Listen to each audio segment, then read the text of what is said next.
To tell the truth, I am concerned about my country. I don't know what direction Jamaica is taking, but right now it's not a good one socially.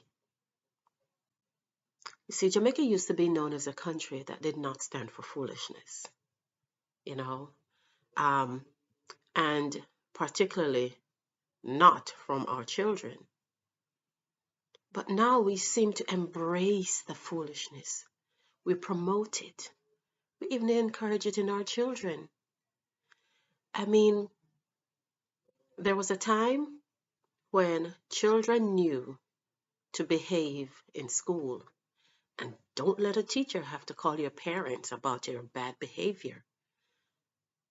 But now teachers are afraid to call the parent, to speak to the parents about a child's bad behavior, because that parent will let the teacher and the child know that they are backing up their child's behavior no matter how bad it is. Do not even try to correct my child. But we do expect the very best out of our teachers, don't we? I mean, let's think of it rationally. When a child provokes another child, harasses another child, steals from another child, physically assaults another child, um, says things to another child, that's unacceptable. And that parent is notified. And then you let your child know not to let anybody talk to them. Okay? No one can talk to you.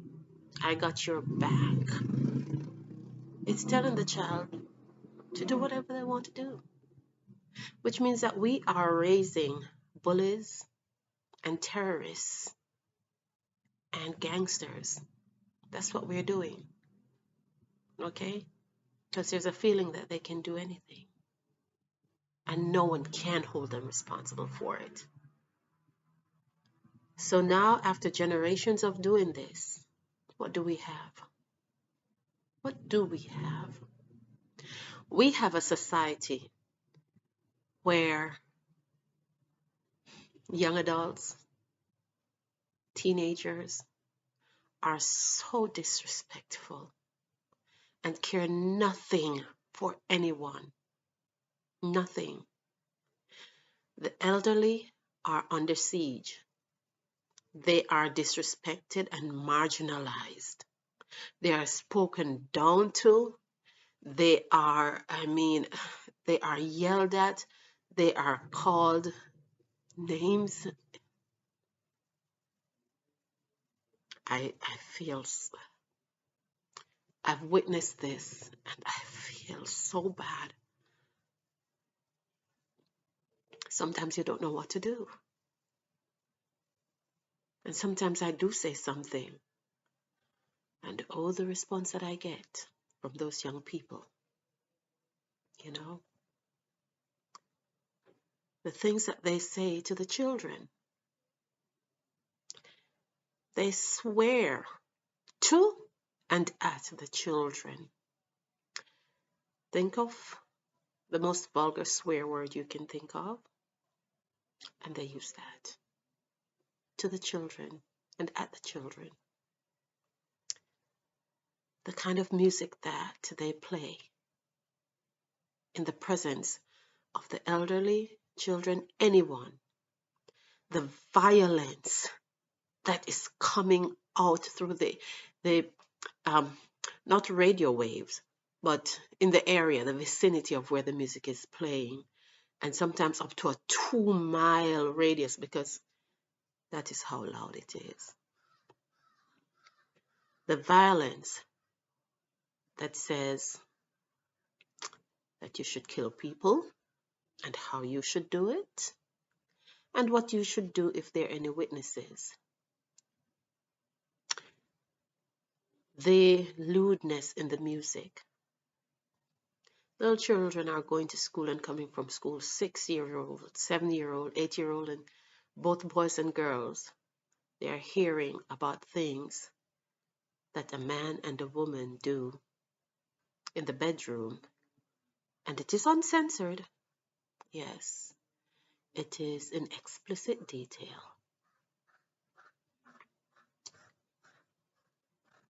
And our entertainment industry calls it freedom of speech. Yes, freedom of speech. No, freedom of expression. Okay? You're only expressing these things. You're not telling it to the children, you're just expressing it through music. Is it okay to do so around these little minds that are still learning and absorbing everything that they hear? But our society has come to this, and then we wonder about crime. Huh? A young lady, blind, going to university, not staying home and being, having a pity party, going to university, has disappeared. Now, her family and everyone who knows her knows that she did not run off. But someone saw this vulnerable young woman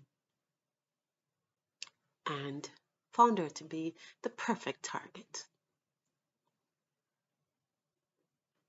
It was national news, but there was no outrage or outcry from the public. The sentiments are, yeah, those things are the things that are happening. It is so frustrating. Children are dying. Children are being killed. Bodies are being found. There is no demonstration and no, nothing. However, and I'm not promoting this, but I'm just giving you the contrast. However, the police find someone or see someone who is doing something wrong and roughs them up. I don't mean beat them or kill them, but probably snatches them up. It becomes a big thing. The public is up in arms. How dare the police do that? You're the police. You can't do that. The criminals have all the rights because the criminals have no boundaries. They can do what they're doing. No one says anything, and no one can do anything about it. I would love to work from home. Let me tell you the difficulties. Where I live, when the motorcyclists are passing by and they start to backfire, everyone on my line can hear everything through the phone. I can't even hear the persons. I have to stop speaking, ask the person to stop speaking, because the decibel, it is deafening. Sometimes even after they've gone, you can literally feel the vibration still in your ear. And let me not even get to the parties that go on until 4 a.m. So loud that you can hear them up to 2 miles away, and your roof rattles, and the plates in your cabinet, they are just shaking with the bass from the music. Call the police, of course. And then what? If the police seem to be afraid to come and do anything, can I tell you this? Even though I'm making this recording, even now, I'm having second thoughts about posting it. Simply because I probably will become a target because you're not supposed to say anything. No one is supposed to say anything. You're supposed to sit quietly and let these things happen. No one wants to do anything. And my concern, to tell you the truth, is that our children are going to grow up living a particular way, and the children from other countries are going to take advantage of them because they are going to realize that they do not know better. And then those who know better are going to just manipulate them. The children in this community, they go to school, but just so. They cannot concentrate. They can't get enough rest. What do they hear on their way to school and on their way back? But who cares about these children? Hmm? Who cares about them? So I say this, but we need to understand this. We talk about Jamaica being this and Jamaica being that, okay? But Jamaica, the country Jamaica, is a beautiful place. We have everything here. Talk about the land of wood and water. We have mountains, rivers, streams, beaches, trees, flowers. We have sunshine, rain. I mean, we have fertile soil.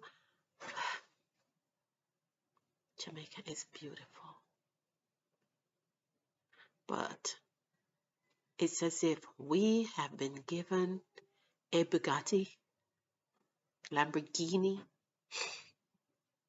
We have been given a top of the land model country, and we are treating it like an old bicycle, an old push cart. We're going to rip the engine out of it. We're going to fill it with junk, with filth. Huh? We're going to push it off a cliff simply because we do not know how to drive. We are going to make it into a push cart. So instead of learning how to drive so that we can handle this the way that it should, we're just going to destroy it and then treat it like junk. We have to change. We have to change. Jamaica has so much. We have so much. How can we not see it? How can we not see it? We have so much. And we're just throwing it away. Can you imagine that there were some women who were having a combo party? Yes, I'm going to get flack for this, but I'm going to talk about it. And in this combo party, you know, you get to, there are women on the menu, and you can get whatever kind of service you want from them for a price. Now, if a person wants to go and sell their body, let them go and do it. But when you pull people in and offer them up for a price, that is a form of human trafficking. And we think that human trafficking is when people from other countries buy our children. No, that is a form of human trafficking. In Jamaica, we cannot allow ourselves to be that place where people from anywhere with whatever diseases they might have come here and take advantage of our women, our young ladies, and then leave, and then we have it to deal with. Because we want the money so much that the money becomes more important and more valuable than the persons. Huh? That has happened in many countries in history where they've lost everything because others with money came with their money and took that which is more valuable and gave a few dollars. And then they had to turn around and spend money to get back what they gave up. We're giving up our children, our future, our health for a few dollars, eh?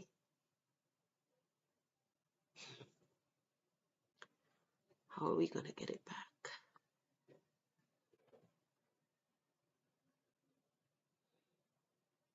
The indiscipline is going to kill us, to tell the truth. The way people drive on the streets, you know, you can't even say to someone, turn your music down. People just play their music in the taxis, on the buses. You better listen to it. You don't want to hear it? Well, sorry for you. Walk. I'm playing my music and I'm playing it loud. Don't talk to me. Don't say anything. Our women are literally walking naked on the street. You don't have to wonder what it's like. It's right there in the open. Just look. We're on display like meat. Meat in a butcher shop. Yeah. Seems as if we do not value ourselves. Now we talk a good talk here in Jamaica. We try to act as if, yes, we are so, we do not stand for this and we do not put up for that. But when the time comes to prove it, we are all talk and no action.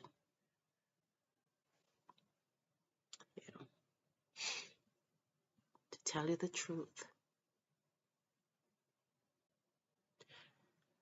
when it comes to standing up for justice, brotherhood, and peace,